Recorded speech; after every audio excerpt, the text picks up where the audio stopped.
ভাইয়ের কপালে দিলাম ফোঁটা, জমির দুয়ারে পড়লো কাটা। আজ ভাই ফোঁটা, বাড়িতে বাড়িতে চলছে সেই কর্মযজ্ঞ। আমরা সেই সুন্দর কিছু মুহূর্তের চিত্র তুলে ধরব আপনাদের সামনে।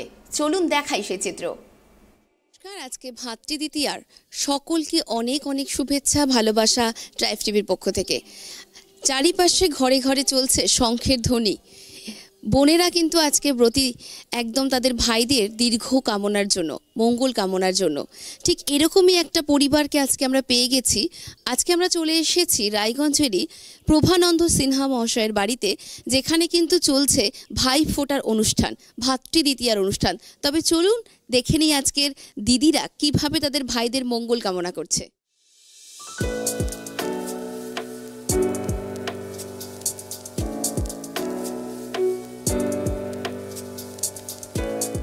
আমরা পৌঁছে গেছি রায়গঞ্জ শহরেরই আমাদের প্রভানন্দ স্যারের বাড়িতে, যেখানে কিন্তু অনুষ্ঠিত হচ্ছে আজকের ভাতৃদ্বিতীয়া।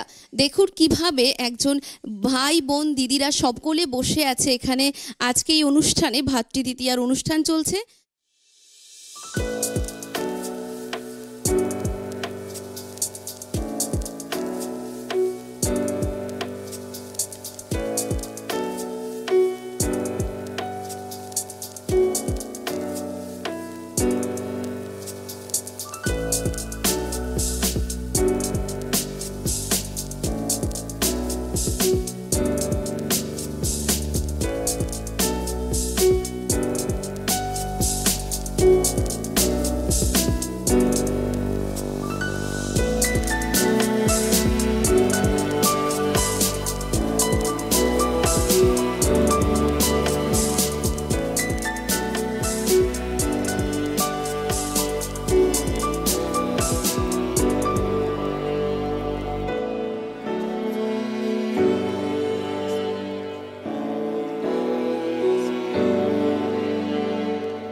যে কিভাবে বাঙালির ঘরে ঘরে ভাইদুজের এই অনুষ্ঠান পালন করে চলে দিদিরা তাদের ভাইদের মঙ্গল কামনার জন্য।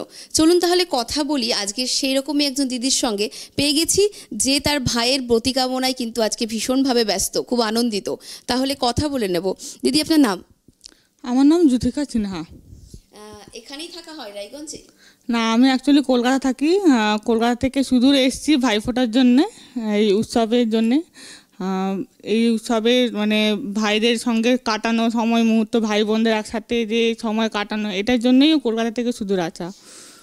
মানে কেমন লাগছে রায়গঞ্জে পৌঁছতে পেরে, এই যে ভাইদের সঙ্গে দেখা করে কেমন লাগছে? খুবই ভালো লাগছে, কেন কি প্রত্যেক বছর আসা হয়, এটার জন্য ওয়েট করা হয় যে কবে ভাইফোঁটা হবে, তার আগে কালী পুজো হবে, সবের জন্য সব চলে আসে এখানে। আজকে বাড়িতে ভাইফোঁটা উপলক্ষে কি কি হচ্ছে?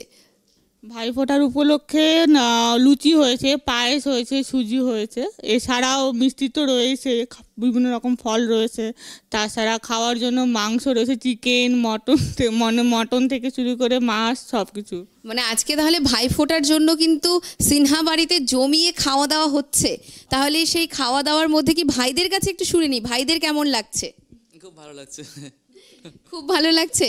মানে এই যে ভাইফোঁটা, এই যে দিদিকে কাছে পেয়ে, তারপরে এত খাওয়ার দাওয়ার, এত আয়োজন, ভুরিভোজ হবে আজকে মনের মতন করে, সেটা ইম্পর্টেন্ট না দিদি এসেছে সেই দিদির সঙ্গে সময় কাটাটা, কোনটা? দুটোই, বেসিক্যালি দুটোই। অ্যাকচুয়ালি ভাইফোঁটার দিনটা এটা শুধু সেটা দিন না যেখানে দিদিরা ভাইদের দীর্ঘায়ু কামনা করে। এটা তেমন একটা দিন যেখানে দিদি এবং একটা ভাইয়ের যে সম্পর্কটা আছে সেটা আরও দৃঢ় হয়। একদম একদম, এই কথাটা কিন্তু সত্যিই খুব সুন্দর যে দিদি ভাই বোনদের জন্য এই দিনটা স্পেশালি তৈরি হয়েছে, যে দিদি আর ভাই বোন, আর এই যে এতগুলো মানুষজন এই বাড়িতে একসাথে আজকে, তার মানে সারাদিন খুব হই হুল্লোড় হবে আজকে। একদম পুরো জমিয়ে। কোথাও কি ঘুরতে যাওয়ার প্ল্যান আছে? হ্যাঁ, এরপরে আমরা বেরোবো খাওয়া দাওয়া করে, বাইরে কোথাও ঘুরতে যাব, দেখা যাক এখন। যাক, রায়গঞ্জে তাহলে এবার ভাইফোঁটাটা জমিয়ে পালন করা হচ্ছে। খুব ভালো লাগলো এখানে এসে, সত্যি অসাধারণ একটা অভিজ্ঞতা আমরা দেখলাম আজকে চোখের সামনে। ট্রাইব টিভির পক্ষ থেকে সকলকে জানাই শুভ ভাইফোঁটার অনেক অনেক শুভেচ্ছা, ভালোবাসা। প্রত্যেকটা দিদি এইভাবেই যেন তাদের ভাইদেরকে আগলে রাখে, এই দিনটার অপেক্ষা সকলেই করে থাকে সারাটা বছর। আগামী বছরও হয়তো এরকমভাবেই আমরা আপনাদের সঙ্গে দেখা করব কোনো এক পরিবারের সঙ্গে। ধন্যবাদ।